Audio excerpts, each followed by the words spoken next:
Rebonjour à tous et bienvenue dans cette troisième partie du MOOC de refiningIsExciting.com consacrée au raffinage de pétrole. Cette troisième partie est largement consacrée à la production de kérosène et de gazole. Commençons par le kérosène.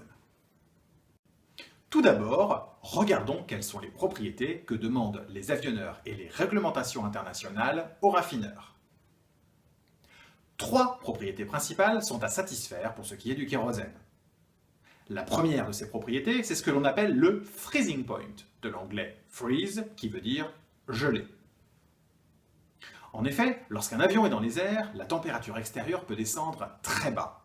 Et dans ces conditions de température extrême, il faut que le kérosène reste parfaitement fluide. Autrement dit, il ne faut pas que certaines molécules commencent à se solidifier ou se cristalliser, et ce, jusqu'à une température que l'avionneur fixe à moins 47 degrés. En ce qui concerne le soufre, principalement pour des raisons environnementales, les normes internationales demandent à ce qu'il ne dépasse pas les 3000 ppm. Toutefois, le soufre, qui lui est sous forme mercaptan, ne doit pas dépasser les 30 ppm, et ceci principalement pour des raisons olfactives. Si on refait un zoom sur le kérosène straight run, autrement dit issu du brut directement, on voit que le freezing point est toujours inférieur à moins 47 degrés. Donc, pas de difficulté à atteindre cet objectif.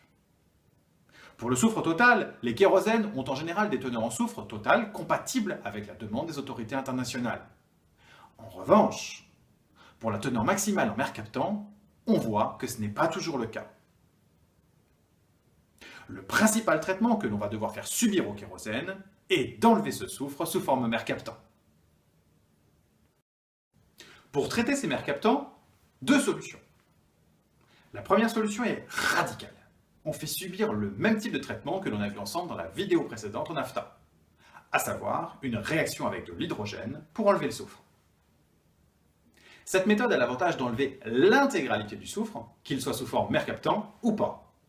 C'est donc luxueux, mais très efficace.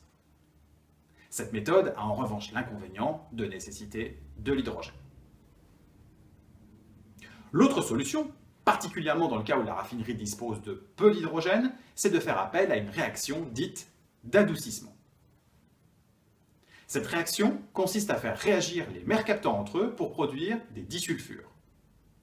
Cette fois-ci, on ne change pas la teneur totale en soufre du kérosène, on se contente de changer la structure moléculaire des molécules soufrées. Malin, non? Maintenant, qu'en est-il du gazole? En ce qui concerne le gazole, c'est encore plus simple, puisque les autorités européennes demandent à ce que le soufre ne dépasse pas les 10 ppm, tandis que les États-Unis demandent, eux, 15 ppm. Dans ce tableau, on voit que l'on a des teneurs en soufre dans les coupes gazole très élevées, et même pour les brutes BTS. Et cette fois-ci, il faudra utiliser la manière forte, à savoir l'hydrotraitement. Le soufre est sous forme très variable dans les coupes gazole.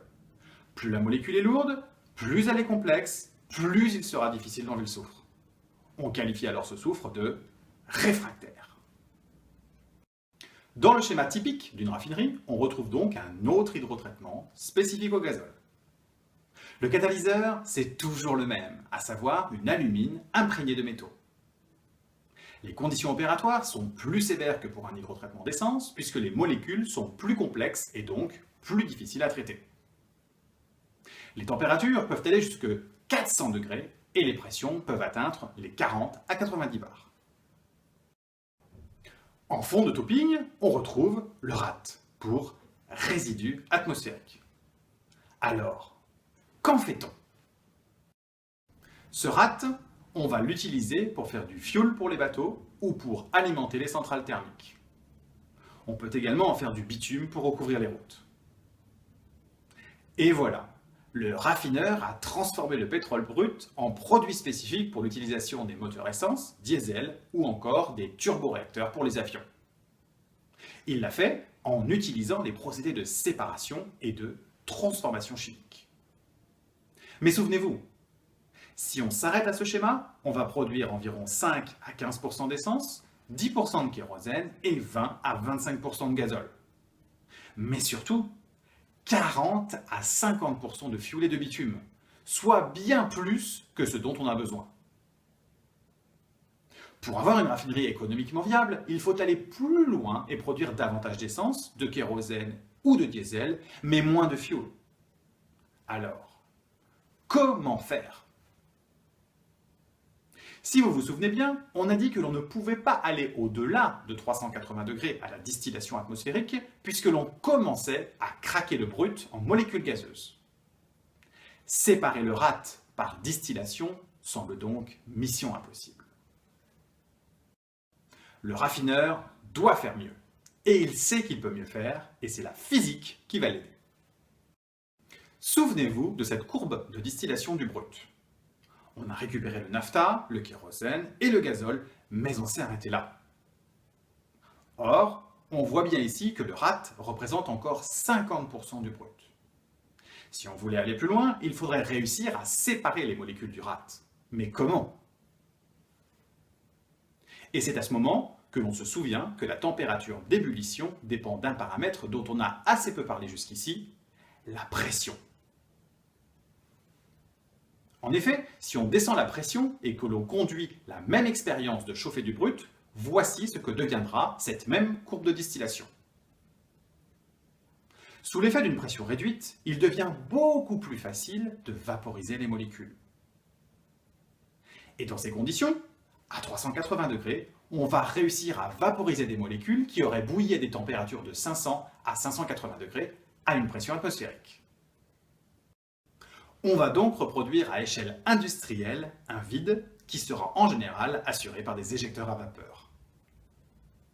On va chauffer à une température de 380 à 400 degrés sous un vide de l'ordre de 20 à 100 mm de mercure. Pour rappel, la pression atmosphérique est de 760 mm de mercure. Cela veut dire que l'on chauffe à environ 1/10 de la pression atmosphérique, ou encore 100 millibars. À cette pression, on va récupérer une nouvelle coupe que l'on appellera VGO. VGO pour vacuum gazole, ou encore gazole sous vide en français. Tout simplement parce qu'il a été produit dans une colonne sous vide. Le fond de la colonne s'appelle le RSV pour résidu sous vide. Une fois que l'on a produit ce VGO, c'est bien, mais qu'est-ce qu'on va en faire? Rendez-vous dans la 4e et dernière vidéo de ce MOOC pour avoir la réponse. N'oubliez pas de tester vos connaissances sur refiningIsExciting.com. À très bientôt pour la dernière vidéo.